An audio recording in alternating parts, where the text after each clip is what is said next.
এতে আমরা ক্লাস 9-এর যে টেলস অফ ভোলা গ্র্যান্ডপা রয়েছে তার সেকেন্ড পেজটা আমরা পড়ছি।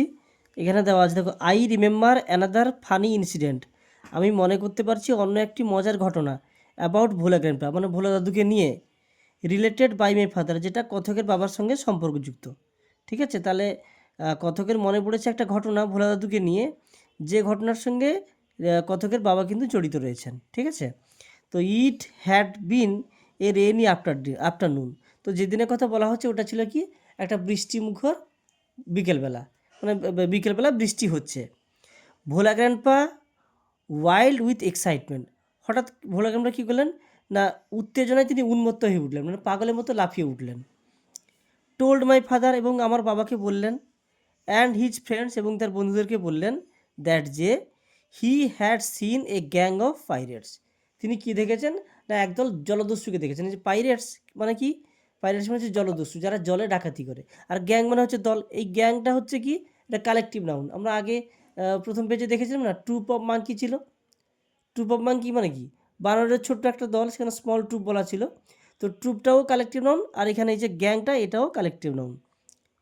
দে ওয়ার, দে বলতে কি, ওই পাইরেটসরা, ওরা কী করছিল, দে ওয়ার তোমার বারিং এ লার্জ বক্স, একটা প্রকাণ্ড বাক্সকে তারা কী করছিল, পুঁতে দিচ্ছিল, under one of the sand dunes. Sand dune মানে হচ্ছে বালিয়াড়ি।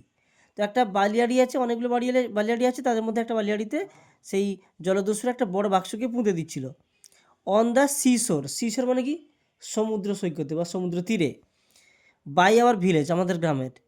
অ্যাট ওয়ান্স, তৎক্ষণাৎ, ফাদার অ্যান্ড হিজ ফ্রেন্ডস, তৎক্ষণাৎ বাবা এবং তার বন্ধুরা, তারা কী করলো, স্টার্টেড লুকিং ফর, তারা খুঁজতে শুরু করলো, ফর দ্য হিডেন ট্রেজার, যে কী লুকিয়ে দিল দেখি। দাদু যে বললো, এরা সেই লুকানো সম্পদটা খুঁজতে শুরু করে দিল। ইভিনিং পাস্ট, সন্ধ্যা গড়িয়ে গেল, অন টু নাইট, তাহলে সন্ধ্যা গড়িয়ে রাত্রি হয়ে গেল। মুনলিট কেম, চাঁদের আলো এলো, ইন থ্রু দ্য ক্লাউডস, মেঘের মধ্য দিয়ে চাঁদের আলো নেমে এলো। মানে বিকাল থেকে খোঁজা চলছে, সন্ধ্যা হয়ে গেল, মানে মেঘের মধ্য দিয়ে চাঁদের আলো এসে মাটিতে পড়লো। এ প্যাক অফ জ্যাকেল, প্যাক মানে হচ্ছে সেই কালেকটিভ নাউন, প্যাক মানে হচ্ছে কি, দল। এ প্যাক অফ জ্যাকেল মানে কি, শিয়ালদের একটা দল। ঠিক আছে, এটা একটা কালেকটিভ নাউন। ঠিক আছে, a pack of jackal were howling, তাহলে একদল শেয়াল, এরা কী করলো, হুক্কা হুয়া ডাকছিল। It was past midnight, এবারে কী হলো, মধ্যরাত্রি পেরিয়ে গেল। At this point of time, ঠিক সেই সময়ে, ভোলা গ্র্যান্ডপা কনফেসড, তিনি স্বীকার করলেন, দ্যাট যে দেয়ার ওয়াজ নো রিয়েল ট্রেজার, বললেন না না, কোনো সম্পদ কিছু নেই গো। তিনি বললেন, it was all of a dream, এটা না পুরোটা একটা স্বপ্ন। ঠিক আছে, which he had during his midday nap, যেটা তিনি দুপুরে খাওয়া দাওয়া করার পর বসেছিলেন না, তার ঘুম পাচ্ছিল। ন্যাপ মানে হচ্ছে তন্দ্রা, মানে পুরো ঘুমিয়ে যাওয়া নয়, আবছা ঘুম চলে আসা। তো সেই আবছা ঘুমে তিনি কী দেখতে পেলেন, স্বপ্ন দেখলেন কি না, ওই জলদস্যুরা বাক্সটাকে লুকিয়ে দিয়েছিল, এটা তিনি দেখেছিলেন। আর এটা কথকের বাবাকে এবং তার বন্ধুদেরকে বলে দিলেন। তারা বিকাল থেকে মধ্যরাত্রি পেরিয়ে গেল, ততক্ষণ পর্যন্ত খুঁজতে লেগেছে, কিন্তু কোনো বাক্স টাক্স কিছু নেই। তখন স্বীকার করছে, না না, সম্পদ কিছু ছিল না গো।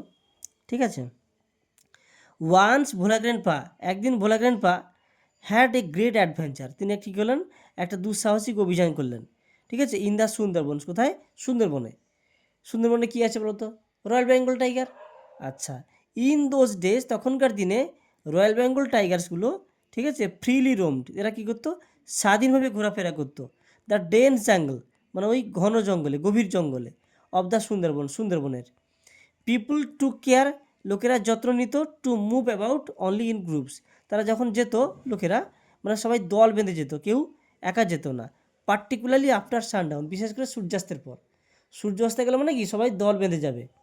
ঠিক আছে, ওয়ান ইভিনিং, একদিন সন্ধ্যাবেলায়, ভোলা গ্র্যান্ডপা ওয়াজ রিটার্নিং, তিনি ফিরছিলেন, ফ্রম দ্য উইকলি মার্কেট, তিনি সাপ্তাহিক একটা বাজার থেকে, হাট থেকে ফিরছিলেন। সাডেনলি অ্যাট এ ডিস্টেন্স, হঠাৎ করে কিছুটা দূরত্বে, অফ 5 ইয়ার্স, মানে কি 5 গজ মতো দূরত্বে, ঠিক আছে, বিহাইন্ড হিম, তার পিছনে, হি হার্ড, ভোলা গ্র্যান্ডপা শুনতে পেলেন, the গ্রোল of A royal Bengal tiger, মানে রয়্যাল বেঙ্গল টাইগারের যে গর্জন বা বাঘের গর্জন তিনি শুনতে পেলেন।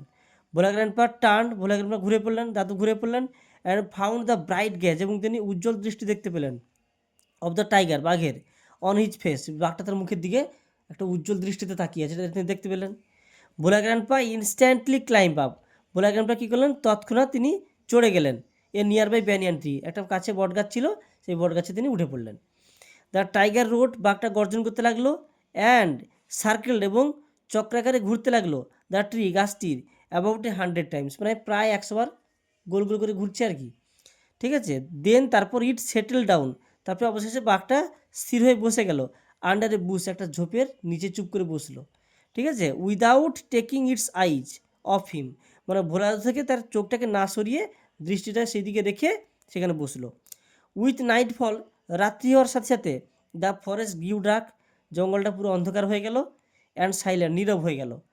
ভোলা গ্র্যান্ডপা কুড হিয়ার, ভোলা দাদু শুনতে পাচ্ছিলেন দ্য টাইগার বিটিং ইটস টেল, মানে বাঘটা কী করছিল, তার লেজটা ঝাপটাচ্ছিল অন দ্য ড্রাই লিভস, মানে শুকনো পাতার উপর। আওয়ার্স পাস্ট, ঘন্টার পর ঘন্টা সময় কেটে গেল। ডন ব্রোক, ঠিক আছে, ভোর হলো, ডন মানে কি উষা, আর ডাস্ক মানে কি সন্ধ্যার সময়, মানে যখন দিনের শেষ আর রাতের শুরু, এটাকে বলা হয় কি ডাস্ক। আর ডন হচ্ছে কি উষাকাল, সূর্যোদয়ের আগের মুহূর্ত। তো ডন ব্রোক, তো সকাল হলো with the cooing of dubs, মানে ঘুঘু পাখির ডাকে। ভোলা গ্র্যান্ডপা কেম ডাউন, ভোলা গ্র্যান্ডপা গাছ থেকে নেমে এলেন, ভুলে গেছেন। ঠিক আছে, দেয়ার ওয়াজ এ গ্রুপ অফ ম্যান, এই যে গ্রুপ হচ্ছে কালেকটিভ নাউন, একজন লোক ছিলেন কোথায় না on a Mount a little way, একটু দূরে একটা ছোট্ট মাটির ঢিবি আছে উঁচু, সেখানে ছিল, সেখানে কিছু লোক ছিল। ভোলা গ্র্যান্ডপা ক্লাইম্বড, ভোলা দাদু চড়ে গেলেন দ্য মাউন্ট, ওই মাটির ঢিবির উপর, and requested the first man, এবং তিনি প্রথম ব্যক্তিকে তিনি অনুরোধ করলেন, হি স, যাকে তিনি প্রথমে দেখতে পেলেন, for some water to drink, বললেন একটু জল দাও তো, সারা রাত্রি ধরে গাছে কাটিয়েছে, জল খাইনি তো, গলা শুকিয়ে গেছে, বলে একটু জল দাও তো। The man had seen the tiger waiting, লোকটা কিন্তু লক্ষ্য করেছে, সেই লোকটা লক্ষ্য করেছে যে ওই ঝোপের নিচে বাঘ আর গাছে বা দাদু আছে, বট গাছে দাদু আছে, তো এই বাঘটা তাকে লক্ষ্য রেখেছে, এটা সেই লোকটা লক্ষ্য করেছে। ঠিক আছে, তো সে কী করলো, হি ওয়াজ মাচ বিউল্ডার, সেই লোকটা পুরো হতভম্ব হয়ে গেল, কী ব্যাপার, হোয়াট ইজ ইউর সিক্রেট, এই গোপন রহস্যটা কী বলো তো, that you simply walk past the hungry beast, ওই ক্ষুধার্ত পশুর পাশ দিয়ে, যে তোমাকে সারাত্রি ধরে অপেক্ষা করছিল, তার পাশ দিয়ে তুমি সাধারণভাবে হেঁটে চলে এলে, অ্যান্ড ইট ডিড নাথিং, আর ও তোমাকে কিছুই বললো না, কিছুই করলো না। ঠিক আছে, হি আস্কড ভোলা গ্র্যান্ডপা, তিনি ভোলা দাদুকে জিজ্ঞাসা করলেন, the tiger was stretching its limb, বাঘটা তখন কী করছিল, তার অঙ্গ প্রত্যঙ্গকে প্রসারিত করছিল, অ্যান্ড ইয়নিং, হাই তুলছিল, মানে আড়ষ্ট কাটাচ্ছিল। দেন তারপর Bhola grandpa remembered his the tiger, Bhola দাদু কী করলেন, বাঘের কথা তার মনে পড়ে গেছে, অ্যান্ড লুকড অ্যাট ইট, এবং এর দিকে তাকালেন। Bhola grandpa almost lost his senses, তিনি তার পুরো মানে প্রায় যেন জ্ঞান হারানোর মতো অবস্থা, ইন ফিয়ার, ভয়ে। হি র্যান ব্যাক হোম, তিনি ছুটতে ছুটতে কী করলেন, বাড়ি পৌঁছে গেলেন। আর একটুখানি আছে, তারপর দেখো হাফ এ সেঞ্চুরি লেটার, অর্ধ শতাব্দী পর, ঠিক আছে, ভোলা গ্র্যান্ডপা লেফট আস, তিনি আমাদেরকে ছেড়ে চলে গেলেন, ফর এভার, চিরদিনের জন্য, ওয়ান মর্নিং, একদিন সকালবেলা, ঠিক আছে, অ্যাট দ্য এজ অফ 95, 95 বছর বয়সে বুড়া পটল তুললো, মানে মারা গেলেন। ঠিক আছে, হিজ 80 ইয়ার্স ওল্ড ওয়াইফ, যখন ভোলা দাদুর বয়স 95 ছিল, তার স্ত্রী বয়স কত ছিল, 80 বছর। ঠিক আছে, ল্যামেন্টেড মাস, তিনি অনেক বিলাপ করতে লাগলেন, ল্যামেন্টেড মানে বিলাপ করা, বর মরে গেলে যেরকম বউয়েরা কাঁদে, সেরকমভাবে ল্যামেন্টেড, তিনি বিলাপ করলেন।